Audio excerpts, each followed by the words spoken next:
Welcome to Unit.City, a technology park built to foster global innovation in Ukraine. We've taken best practices and experience from the tech ecosystems to create a state-of-the-art European center of innovation in Kyiv. Unit.City has key pillars: education, business, innovation, life, and leisure. Pillar number 1 is Unit Factory Coding School. Its cutting-edge curriculum from French School 42 and free tuition model create a truly exceptional and renewable source of IT professionals. In the next phase of our development, we're opening other educational facilities, including a kindergarten, high school, university, and several research centers. Pillar number 2 is our business quarter. Forming the heart of Unit.City, the business quarter offers tens of thousands of square meters of modern office space and co-working facilities. As a Unit.City tenant, you'll enjoy access to all-inclusive services designed to help you develop and grow your business. Fundraising, consulting services, legal support, acceleration and mentorship programs, prototype design labs, and much more. Here, corporations get access to innovative solutions, ideas for business transformation, and a platform to test its products. Unit.City streamlines companies' access to talent, corporations, international partners, and investors. Pillar number 3, our innovation quarter, is the brain of Unit.City. Here, laboratories and R&D centers test, experiment, design, and create. Unit.City is also a magnet for culture and entertainment. Our 4th pillar, leisure, is an indispensable part of the park. Art festivals, live performance, concerts, technology expos, and industry conferences all contribute to the rich tapestry of experiences.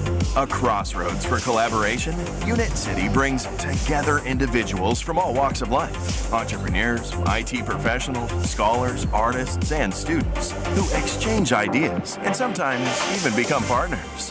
Whether you desire recreation or reflection, Unit.City can accommodate your needs through a variety of quiet nature zones, health clubs, and fitness centers. Finally, Unit.City's 5th pillar, residential services, comes in the form of modern yet cozy apartments, offered with an array of world-class amenities. As our resident, you'll live within walking distance of shops, fitness centers, daycare centers, schools, and offices. Living amongst like-minded people in Unit.City's residential quarter, you and your neighbors can easily become friends, if not business partners. A city within a city, Unit.City has been designed from the ground up to help you build your business and realize your dreams. It's a special place where you can turn an idea into a reality. Come be part of the innovation at Unit.City.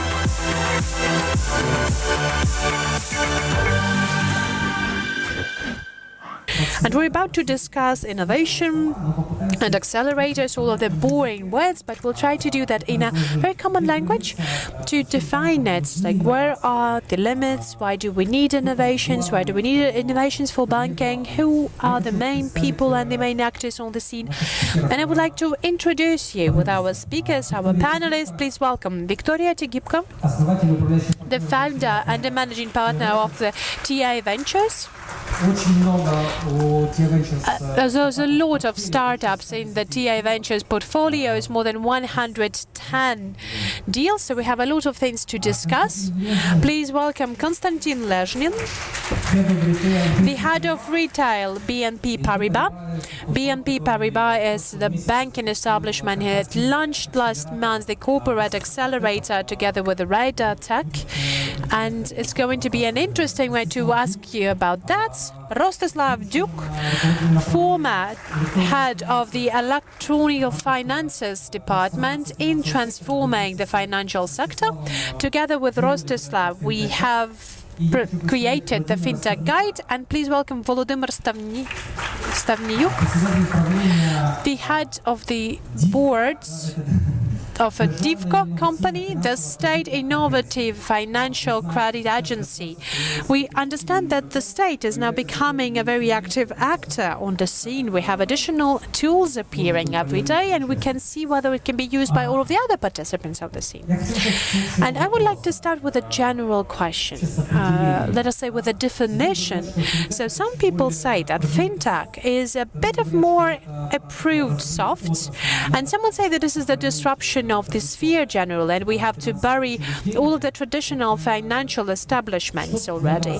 So for you personally, what is the ecosystem of fintech? What are the limits, the borders of this ecosystem? And in your opinion, what is the level of maturity of Ukrainian fintech? Up till 5 minutes, if you please. Hello, good day. Well, we're more on the side of the venture business, so I'm not more of a specialist in fintech. I think you are more professionals in this. We're mostly working as a venture fund. So I would like to speak about what I know more and to think about whether Ukrainian fintech is right now. I can do, but then again, speaking on these innovation projects that we already invested in, and they're not only in Ukraine, but also in the world and Europe. So, we all requires time. So the ecosystem is now growing. It's growing step by step. It's growing gradually. And we have a couple of directions already in the fintech businesses.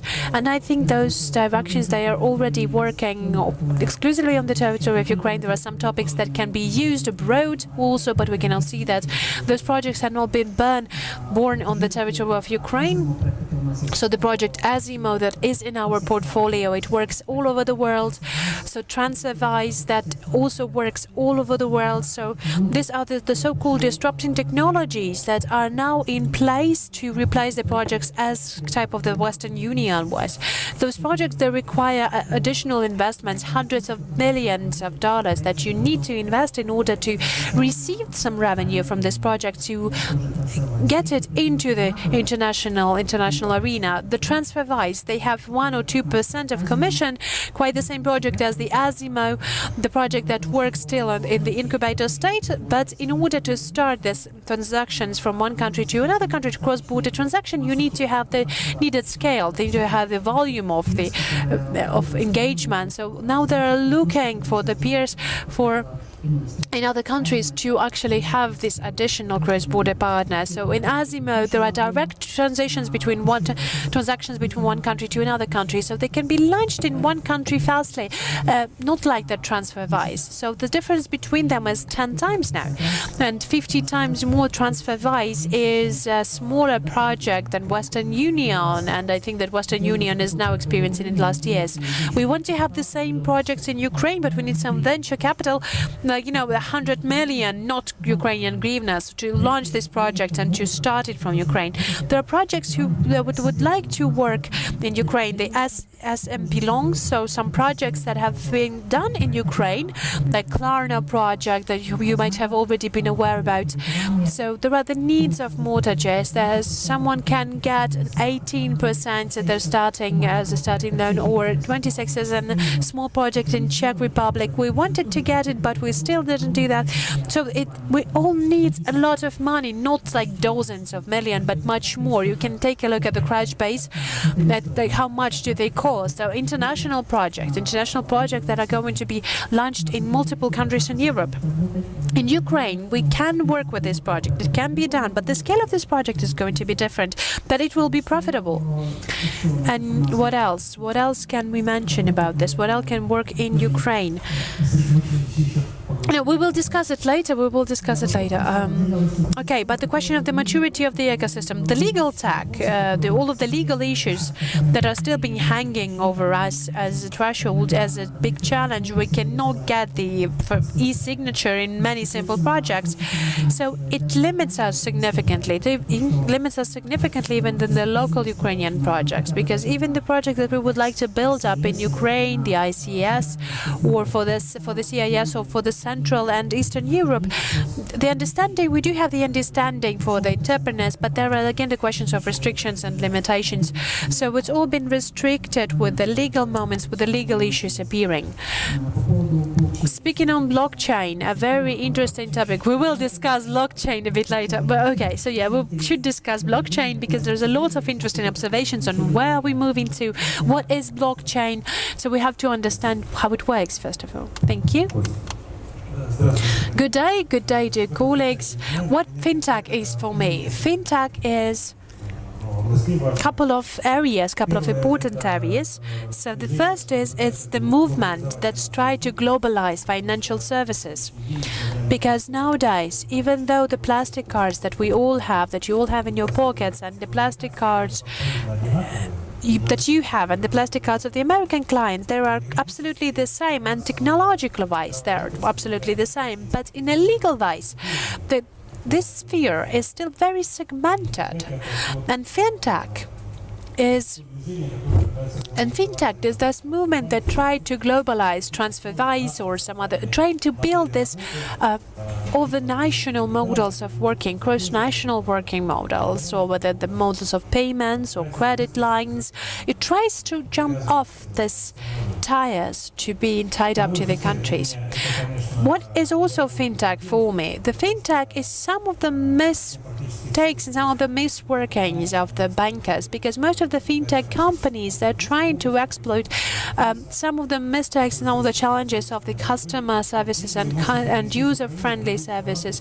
So, like, you can transfer money from Ukraine to any country of the world with SWIFT, no problem. But again, to fill in all of these requirements and application form, this is very tough. So this this bad moment of the client experience and client joy, this is something that fintech uses in order to provide the new technologies and new innovations.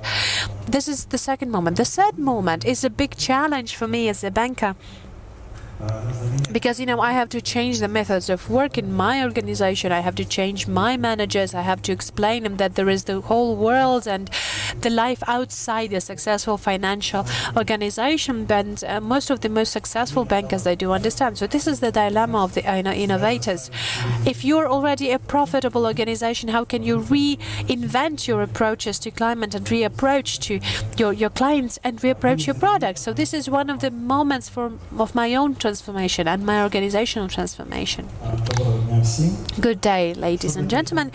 What fintech is, and I think that all of you have your own definition what fintech is and how to deal with it. I think that fintech, first of all, is business, and in Ukraine, fintech business has already started to raise this voice. A year ago, we've been saying that we don't have no fintech in here, and a couple of months ago, we presented the fintech catalog, companies catalog, and the map of Ukrainian fintech ecosystem, and it looks quite good alongside all of the other projects. Fintech is also about innovations and efficiency. The fintech has no sense if it's not efficient. It has to be a better product, it has to be a better client experience, it has to be the safer product, faster, more user-friendly, everything that you can improve this fintech. Otherwise, everything's going to be done by the banks. The third point about it, we had this question whether fintechs are going to eat up the banking system. No, fintechs is going to be something that is going to change the banking history. Fintech in Ukraine also has, let us say, the social effect, because 52% of our population is outside of the banking system. They either don't want to go to the banking system, or the banking don't want to work with those people. So how can we provide these banking services and financial services to the people? Fintech is going to take it over. It's how it's going on all over the world, and it's how it's going to be in Ukraine. Whether there are limits for the fintech ecosystem, I think no, because there's no limits and no borders for innovation. There's no limits and borders for the fintech.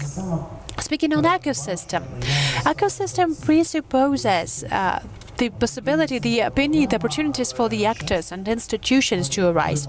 And in Ukraine, fortunately, we have developed the catalog. We have developed this nice place as the Unit Factory, and the Innovation Park is now going to be developed. This is going to be the Ukrainian Silicon Valley. American colleagues, they're coming up to us, and we know that there's something that we can surprise them in Kiev with our borscht, traditional Ukrainian dish, and with Unit's factory. So less than a month, we have registered the Ukrainian Fintech Association that has to combine the Ukrainian fintech producers and the desires of the regulator of what we have to change, because what we have in Ukraine, all the two laws in Ukraine regulate all of the financial services. This is the problem for all of the post-Soviet countries. In all of the surrounding countries, they have a much broader legislation base, and they have much more defined and elaborated possibilities for innovation. And this is one of the aims that our association is aiming for. And then again, uniting the fintech with venture investors. This is the problem of the market, how to combine fintech with banking establishments that has to buy the services, or with a venturing fund who would like to provide money for their development. It's just to be brief about what fintech is. Thank you. Thank you. Good day. Speaking on what fintech is, I would like to disagree partly with the previous speaker because I have experience of working with commercial banking systems. I think that fintech, the main aim of the fintech is what is the final aim of fintech? Why do I see the final aim of fintech that there's not going to be classical banking anymore? I've been working in the National Bank and I had a report of the Deutsche Bank of 2000, and they've said that the classical bank are going to be ended when we have registration as the banking establishment for Google and Apple. As soon as they enter the banking system, this is going to be the end of the game for the classical banking that have been developed in the global scale. So with the help of the fintech, we see the processes that are now being held at the international market. Because of the fintech, thousands of bankers are now unemployed. But this is the new tendencies in the world. It would be really interesting to see that 70% of the employees that are working in the fintech of Ukraine, there are the former banker workers. So right now we see the struggle between the fintech technologies, IT technologies and classical banking, and we do know who's going to win. The question is only when. Another task, another powerful task that fintech covers is fighting the restrictions. What we now see that there is a situation that no one can actually now restrict or prohibit global transactions. Even the National Bank, with all of their respect, they can say like, I prohibit this, I won't let you do that, and I'm sure that fintech will say, okay, we'll do those transactions quietly, faster, less expensive, we'll do it cheaper, but then again it won't be regulated by the National Bank. Another point that I really liked in the report that I've mentioned, fintech that you said that was invented in 2008, I think that the fintech technology has been used in the end of the 90s in Ukraine, when the National Bank has handled their restriction on providing the credits for the natural persons in the foreign currency. Like, you cannot provide the credits in the foreign currency. And one of the banks said, okay, we understand, you cannot do that, we won't do that. Like, we're from Dnipropetrovsk, we're from Dnipro, and there is the international system of plastic cards. It's we can do. We have to emit the foreign currency card. Yes, there can be credits. Yes, so that's good. And everyone understood that if you would like to receive a foreign currency credit mortgage for hypothec needs, then you can get for a credit card. And this was the first usage of fintech. Now this is the second task of fintech that fintech now is doing, is fighting this kind of restrictions and limitations. The global market and the local markets is now facing it. And the only thing that I can wish you like to conquer additional victories for our programmers and developers in this direction. I've been working in the National Bank and I was the head of the foreign currency controls. And now people coming up to me and they saying like, I need some help, a lot of papers that we have to deal with, and our bankers are usually saying the laws of regulations. And what I'm saying, like, guys, those problems are not handled by bankers anymore. Those problems are handled by developers. The money on your card is just a number. Number is just a command line, and command line is written by developers. And so that's it. So developers rule.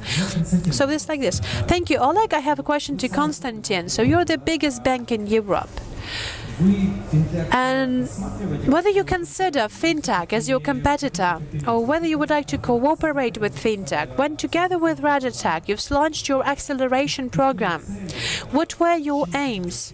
What were your main goals? What you would like to get out of it? Well, I consider fintech both the competitor and friends, because my main challenge in this is not about the outer world, but in the inner change. So this impossibility of change and transform it has killed a lot of organization from the inside, and the bank nowadays, in current world situation, in those when we have this close connection to informational technology that reshape the financial services, you cannot stay at the old rails. You cannot stay on the old track. So I think, I'm trying having this external competitors and external partners to reshape, not only in Ukraine, but in the whole world, in Europe. BNP is doing a lot of work in this direction with the founders of the Paris department of Plug and Play, one of the biggest incubator for this informational startups from Redwood, Silicon Valley. So this is a tryout to reinvent ourselves using the threats and the help of the people from all the same in the same time. So our incubator, the Pop Corp, that we have launched in the end of March, there are three main expectations and goals that I have. The first one is, first of all, the change and shift in the inner culture of the bank. I have the idea for the 30 workers or employees of the bank and to work with our sponsors, mentors, and our partners. This is the first time that we think. The second time is the PR. This is a very fruitful topic. It works properly. We've had a program last year with the startups, and this year we continue. And the third thing is at least 3 solutions that are going to be implemented and taken into life. And if all of this feast is going to be will have the return on investment is going to be very good. So the inner transformation, the PR needs, and particular solutions for the inner needs or for the client needs. Yeah, just a couple of words that I would like to add. That's a very cool thing that BNP is doing this acceleration program with Plug and Play, because Plug and Play, they have a very good accelerator program in Berlin. But a lot of banks, a lot of top banks, they all have their own acceleration program, not only in one country. Like maybe if someone didn't know, we have take a look at what Barclays do. Their accelerator works not only in the UK, but also in Israel and other countries, working precisely with fintech, working with precisely banking fintech. But they have a very interesting approach. The Santander has a very interesting approach, a very powerful accelerator programs. We are following the alumni of these programs. They're trying to get all of these clever young people and ideas. So fintech is hard sector to work if you haven't got the banking experience, if you're not an adult, if you're not a grown-up man or grown-up woman. It's really hard to test something out or to launch something in the banking, because bank is a closed-up ecosystem and everyone understands that. That is why they're providing their platform, Barclays, Santander, BNP, they're launching it. And then afterwards they look at whether they're growing them later, whether they're trying to grow them or launching them. Before that, banking, they've all tried to include them into the system, acquire all of the startup inside of their complicated and conservative structures, and all of the structures, they're deceased. They didn't manage to live up because of this hierarchical system in this classical banking system. It's completely different than the startup bank. And right now they're going to be dividing it, and those are fintech startups, they have already been acquired by the bank, or the banking system already entering the startup, and they're sitting in different territories, in completely different buildings. They are not connected to that, and they're not working with this conservative banking system. Or they just buy talented teams, paying a certain amount of time for that. The group of teams exists, and it has a price, and sometimes the price is $1 million per head. And this is a good procedure. They integrate them into innovative department, and they continue developing and building their companies. The trend is going to continue, be viable. We had the experience, the bank we know all, it's a private bank. This is the experience we had. And there are other banks which have been, which are spin-offs of those. And I will tell you about the models of the projects which exist in Ukraine, and what we lack and what we don't have, and what we can do based on our practical experience, and what we can do. And maybe you can give us some tips as well. I have a question to this effect. You are investing mostly into European startups. You invest less into the Ukrainian startups. And for you, what is the hottest topic in fintech for you? What do you believe in the nearest future. I heard about the payment system, transfers, money transfers, and everything which is being done, which is making our communication with the money inexpensive, without any intermediaries, quick, and it optimizes communication with the sector as consumers. And that is a simple answer. Well, as far as the perspective is concerned, these are challenger banks, those which will be existing next to the existing banks, accelerating the process, optimizing the process with less stuff and do more. The coverage is bigger and the simplification is there, and everything which could be done with the telephone and the bank. This is a big trend now. And also very interesting directions are the following. Challenger bankings are buying real banks, like, for example, our bank. Maybe it's not the coolest example from the point of view of the time it took to develop this project. Tandem Bank, it was 70 million which was invested there. We were entering at a very early stage, and we did not spend that much money. But Challenger Bank bought the Harrods Bank, and now they are recovering their costs. Everything's okay, and now they have launched the credit cards program. They've developed a lot of products, and a very good product. It's already ready, and it is different from the other banks. Other banks were starting as the currency exchange office, and now they have unique approaches, and it's really cost-effective for the project which exists there. Number 26, which exists in Germany, in Northern Europe, it works, and then it expands its trajectory of movement. It's also a cool project. So this is a big money trend, quite difficult trend, and one problem is being faced there. It's licensing, and it took a lot of efforts in Great Britain when the project started, as well as in Europe. But this is a very interesting direction, and there are very few projects, but they are interesting. And this is the artificial intellect, the so-called artificial intellect, to optimize the savings of the financial resources which companies and businesses have, how to properly pay, how to properly earn on it per day, per hour. And this project is going to continue to develop. And there are certain difficulties in artificial intellect per se, but it's a different story, a long story for discussion.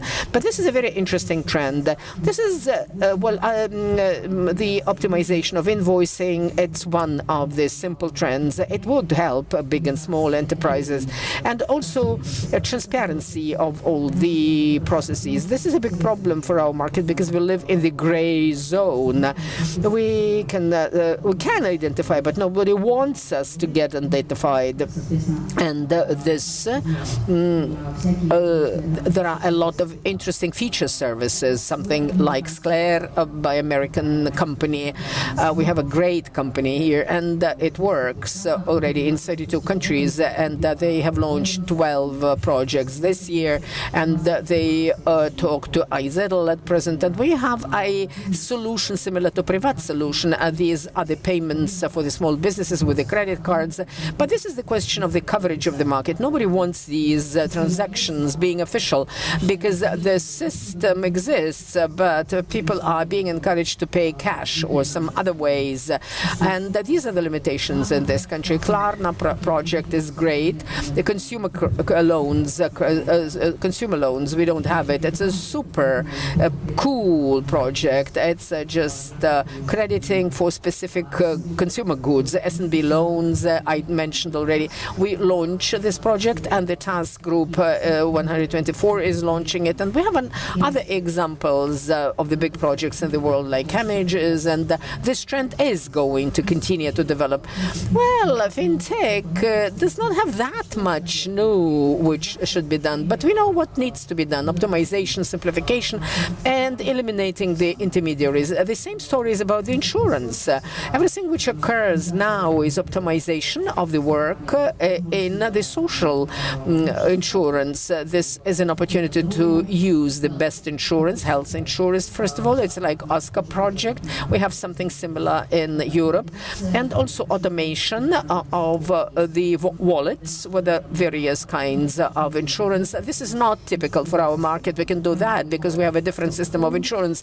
There are very few things which are being insured, and even if they are insured, but these are certain segments, specific segments. We cannot do it the way they do it in Germany or in Europe when they insure on a mass scale. And actually, the project in the insurance area is being implemented by Clark. And there is another project which works with the brokers, but it's expiring now, and like DeFox project, but it's going to become no more in the nearest future. We have the coolest project in Italy with a market of several billion in terms of automobile insurance, but they do have a market for insurance, but everything is standardized in this country. You cannot offer a lot of products to the client. If somebody who is 18 years old, which costs $600, the insurance will cost $6,000, but we have one price and for insurance, and these projects won't work in this country. And there are a lot of other interesting programs and examples. Rostyslav, after the study has been made, could you quote 5 items or points which have been identified during this polling and research? I agree to Viktoriya. We've seen in Ukraine that artificial intellect could be using the data which can be used, and this is one of the hot trends now. The second item is the following: Ukraine potentially can become a mecca of cryptocurrencies and blockchain, and this is a trend in Ukraine. And there are a lot of teams, there are a lot of hypes. Yeah, very many of those. If you look into the announcements, maybe every other day, super mega conference on blockchain is being carried out with super mega speakers are delivering speeches there. But there are very good teams which are making very good cases, and I hope that we are going to soon hear about them being monetized. And there is another mega trend in Ukraine and in the world, which all problems could be automated in the banking and financial sector, and to make them based on the best local experience. And people are being pampered by Facebook and messengers, and people are spoiled, and they want to be treated the same way in the banks. But people are told to just fill out the forms, come several times. If you want to pay for the administrative service, you have to come back to the bank. But fintech, if it will provide these solutions, they will be trendy and they could be monetized. That's the one direction. The second has been mentioned. Fintech in Ukraine is a very young industry. At the beginning of last year, everybody was saying that it does not exist, and very esteemed bankers were telling that. But now it exists. So we have identified about 100 companies. 80 of them were analyzed by us, and we've included 60 of them into the catalog. And that's a statistic. It's not just 5 companies. And we expect that the number is going to double this year at least, proceeding from the trends and the new teams which are being created now. The third aspect was absolutely correctly and they emphasized that the crisis changed the banking sector. The world changes, and we have to change, and we have to consume in a different way, communicate in a different way, and fintech helps the financial sector. And 80% of bankers are working there. 3 banks, Privat, Raiffeisen, Pumba, are leading, and fintech sees the banks as partners. There are banks which are called the partners by fintech, the banks who've changed the paradigm of considering fintech being an enemy. They try to cooperate. It's TAS, Ukrsi, Pumba, and Oshad Bank, which was quoted as one of the partners who cooperate with the fintech. A unique fact for Ukrainian market is the following: 80% of fintech is profitable. Operationally, they are earning funds and they can pay for their own costs, and that's a unique situation. In the rest of the world, it's mostly the venture funds, and billions are being spent on it, but they don't earn the real money. They say that somewhere there will be billions earned, but at present they incur losses and costs. But in Ukraine, they are self-financed, and for this phase of the development of the market, it's normal. But it's sad for fintech. Fintech is not able to communicate with the banks. We have to help them. It's very difficult for them to establish communication, in spite of the fact that a lot of the ex-bankers are working there, and PR and marketing component is very important, how to find clients and the problem of upscaling, and also access to financing. These three problems exist, and we as association would like to help fintech to resolve these issues and these problems. And there is another interesting aspect. There is no, one single vector that we are working only with big business or with the consumers. It's a mix of approaches. And I would like to agree to everything which has been said in terms of Ukraine being transformed in the direction of the SMEs. But we do not have a sufficient number of solutions for SMEs. It's a niche. If somebody wants to make good money and has good ideas, you have to occupy that niche. Those are the most important trends. Vladimir, just in a nutshell, what's the role of the state? There is a regulator, there is your organization. Where do you see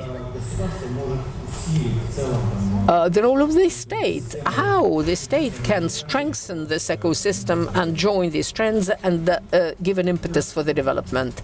Thank you. As for fintech and the IT sector, when I think of those, I always recall the meeting in the parliament, and they said that this sector made now provides 3-4 billion hryvnia to the GDP of the state, and everybody was asking the question, how did it happen? It was very simple, because in the state, the authorities did not know how IT works, and they made a breakthrough and started to earn a lot. And I think that the most important role of the state is not to interfere, to create conditions, definitely, the conditions for the startups should be created. They do not need any, taxation, tax privileges. We have to create the understandable conditions for their operation. The transactions are being made offshore because the taxation base is not very clear. The state has to create transparent conditions, and easy taxation for exiting the market. And the way it works in London or Israel, we have maybe to develop a law on corporate rights and to envisage the conditions for corporate rights, and the exit from these corporate rights have to be regulated. The State Innovation Credit Financial Institution I had, and it is known in the West as State Financial Innovation Institution, and it was created on the basis of the law on innovation and investment. The state creates the National Innovation Credit Institution, which will attract local and international resources to finance the innovative business in Ukraine. Our rights and obligations and liabilities have been legislated, and we are outside regulation of NBU. So this law gives us an opportunity to finance the sector and directions which are not financed by the commercial banks.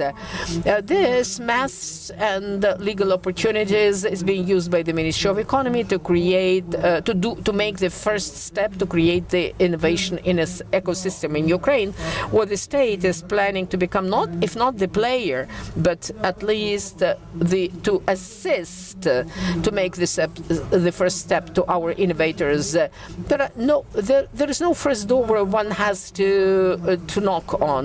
Unfortunately, we are not being taught how to innovate at schools. Even in the universities, they don't teach it. But at least certain steps are being made to educate people on what is the venture fund, which is the innovation capital. Ministry of Economy offers this system, and these are extra budgetary funds.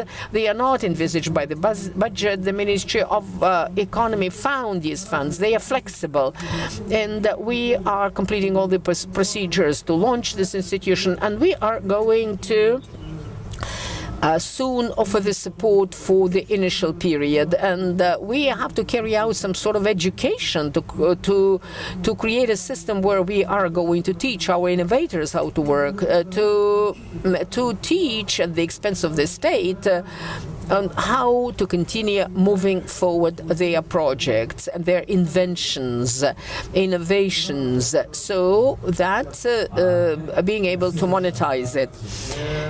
And I would like to add that we have analyzed the topic, because I've been working on this topic for a long time. I don't know the ecosystem which happened without the participation of the state. When people are saying that the state is not going to interfere, I don't believe it will happen, because there are fundamental education issues, the culture of entrepreneurship, the funding issues, regulations issues, and all these issues could be addressed only by the state.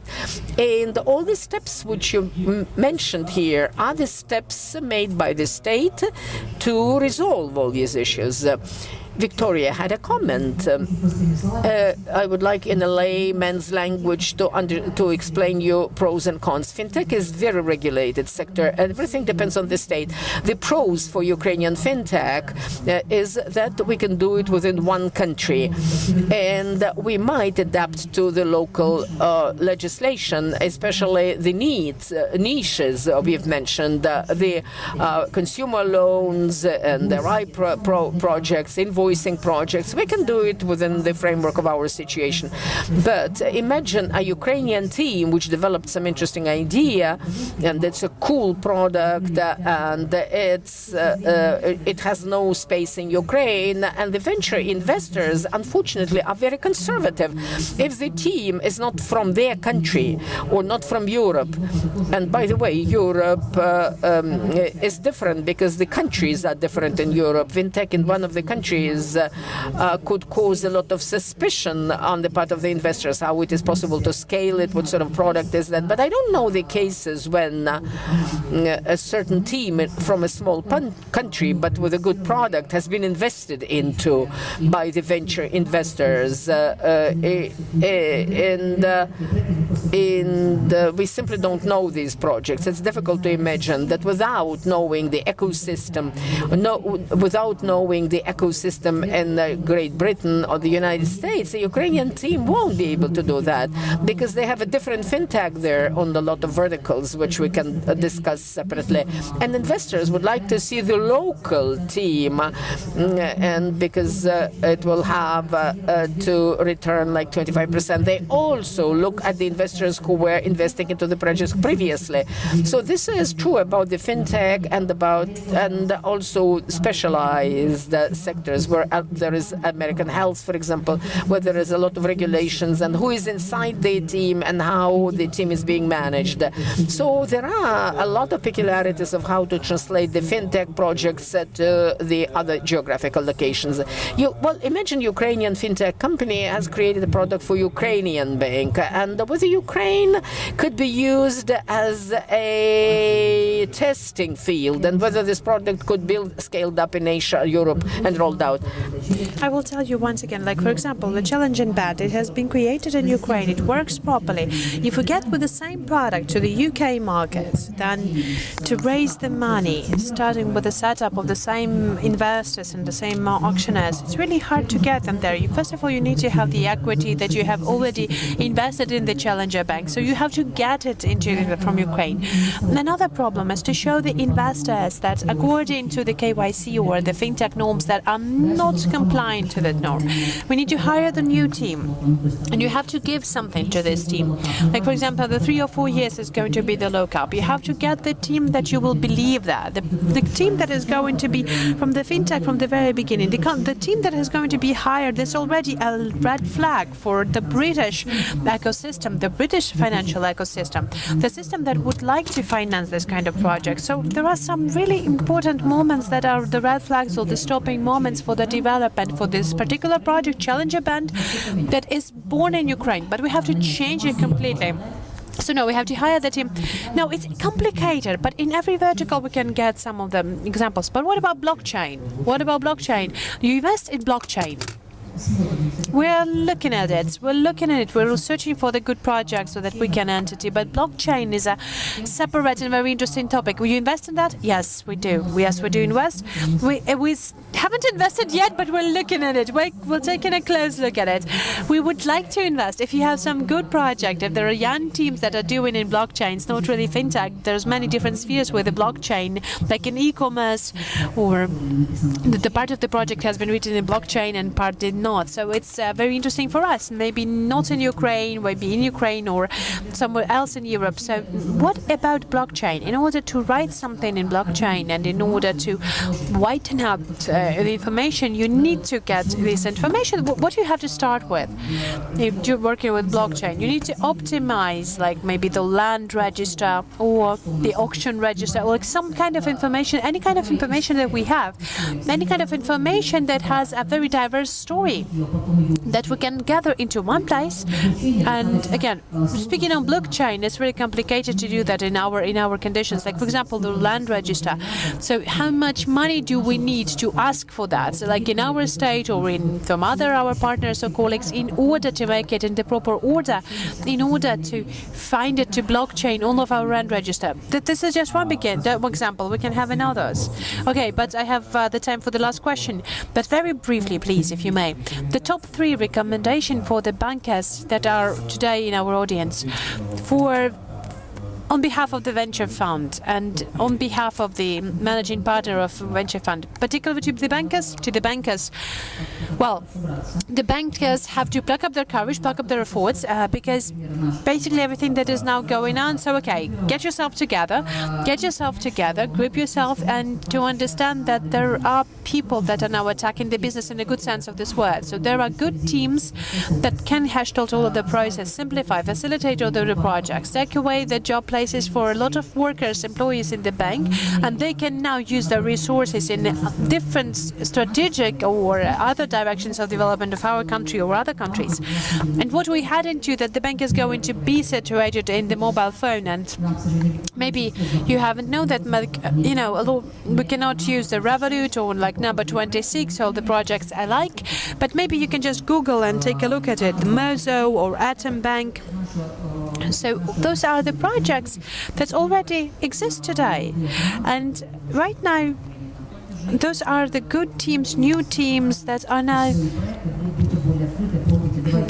open, and give this the place for that. So do not bother them with your complicated and conservative system. Let them work. There's a lot of opportunities in Ukraine, and there's a lot of opportunities for the small fintech projects in the framework of one country.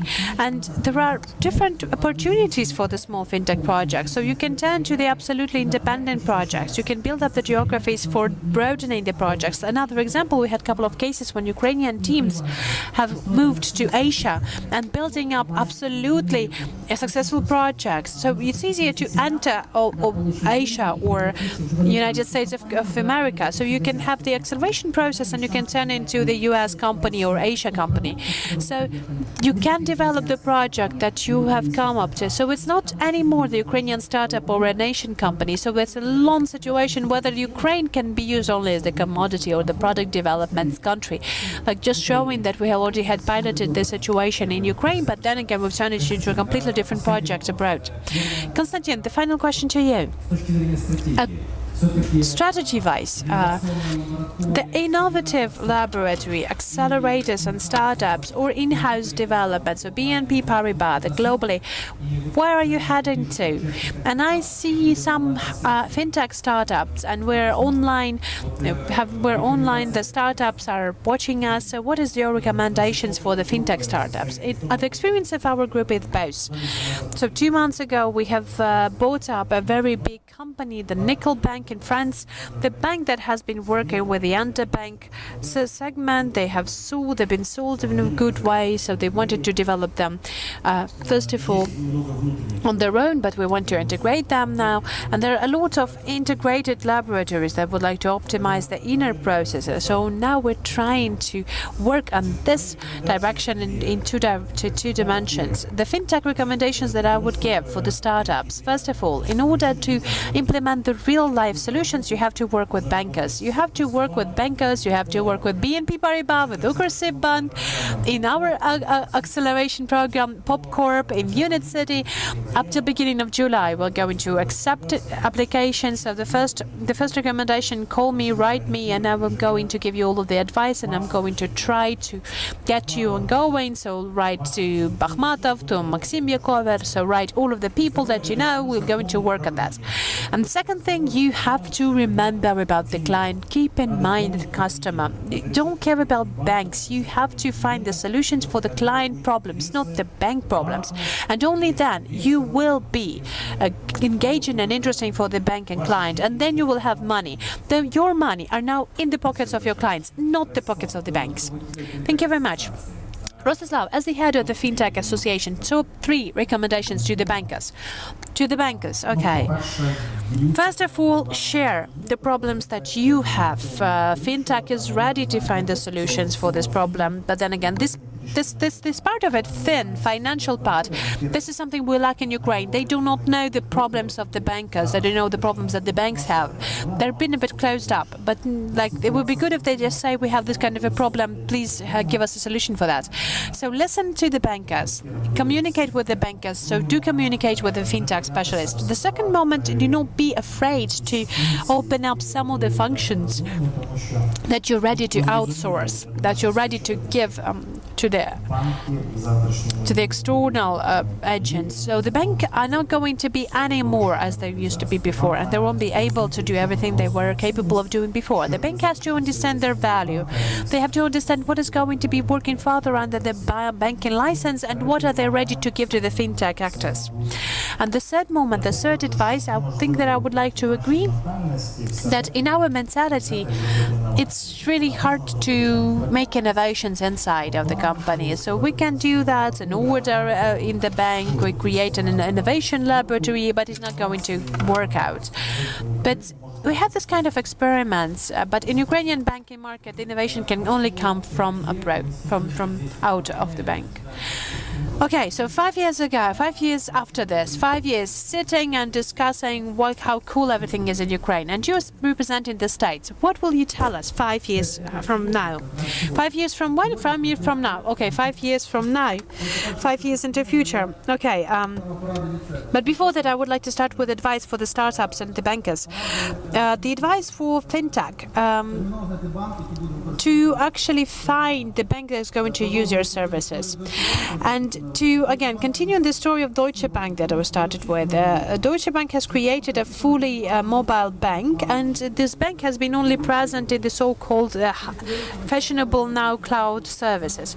And it has become a branch of the Deutsche Bank. So the conservative Germans, they needed just to take a look at the bank. They needed these columns, the building, so it's still present in other countries also. So if you have the offers for the fintech, so search for the bank that is going to use your offers. The offers for the bankers stop investing, the people stop investing the premises, so just invest into the people, invest the technologies.